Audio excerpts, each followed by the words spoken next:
किशोरी जी बहुत बोरी है हमारी। एक बार नौका विहार कर रही तो बाद ना यमुना जी को जल ज्यादा श्याम वर्ण को है गयो, और जैसे ही नौका आकर के किनारे लगी तो एक एक करके सब सखी उतरन लगी। और जैसे ही किशोरी जी के उतरवे को समय आया, सब लोग इधर देखो, तो ललता विशाखा अपने एक हस्त नीचे रखें कि उन पर चरण रखें, एक हाथ ऊपर पकड़ें, ऐसे पकड़ के उतारें।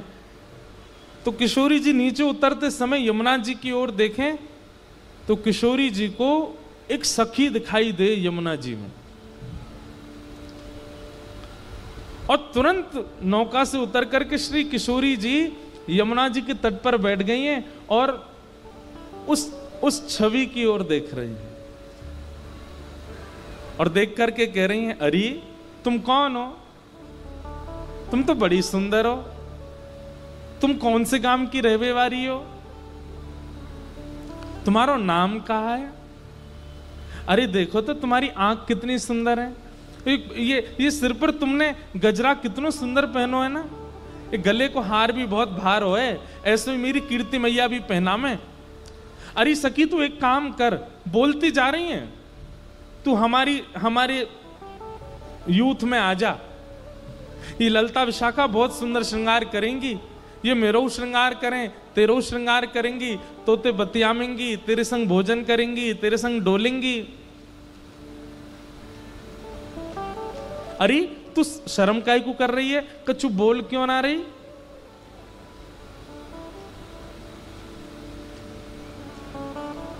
रूठ के बैठ गई। अच्छा तू हमसे बात ना करेगी, चल मैं तो ते रूठ नहीं हूं अब।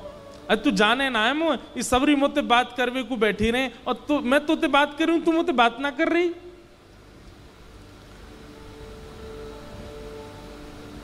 रुक जा, अब ही जाऊं, श्याम सुंदर ते तेरी शिकायत करके आऊं, तू बोलेगी ना? और किशोरी जी गई ठाकुर जी से जाके बोली, श्याम सुंदर मैंने आज एक सखी देखी।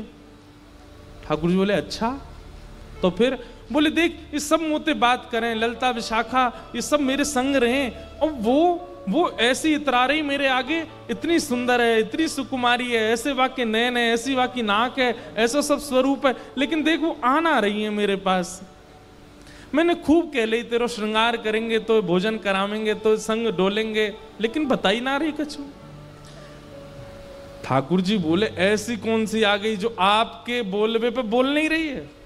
अरे किशोरी जी आप तो तोतांत बात करने लगो तो उनके भी स्वर प्रकट है जाएं, आप तो मैनांत बात करने लगो तो उनके भी शब्द प्रकट है जाएं, अरे आप वृक्षन पे हाथ धर दो तो वृक्ष भी चैतन्य है जाएं, ऐसी कौन सी आ गई जो आपसे बात ना कर रही? लेके चलो मुझे। ठाकुर जी लेके गई, देखो बो रही। ठाकुर जी बोले कहाँ है? अरे ये दिखना रही तुम्हें?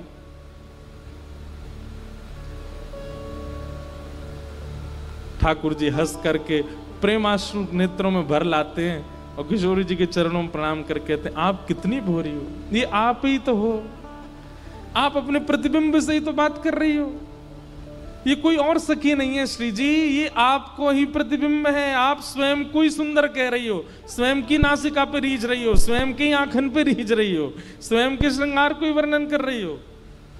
श्री जी तो ऐसे संकोच में आई, भाज गई माते, अरे मो तो पता ही नहीं जी मैं हूं, इतनी भोली है, इतनी सीधी है, ये सुंदरता है, मुख की सुंदरता नहीं, श्रृंगार की सुंदरता नहीं, स्वभाव की सुंदरता। अगर आपके मुख से एक बार श्री राधा निकलता है, एक बार श्री कृष्ण निकलता है और उनके गुणों से आप युक्त नहीं हो तो आपको नाम लेने का अधिकार नहीं है। ये ऐसे ऐसे आचार्यों की वाणियों को पढ़ा कीजिए और उनके तरह अपने अंदर गुण लाना प्रारंभ कीजिए, वो स्वभाव युक्त कीजिए।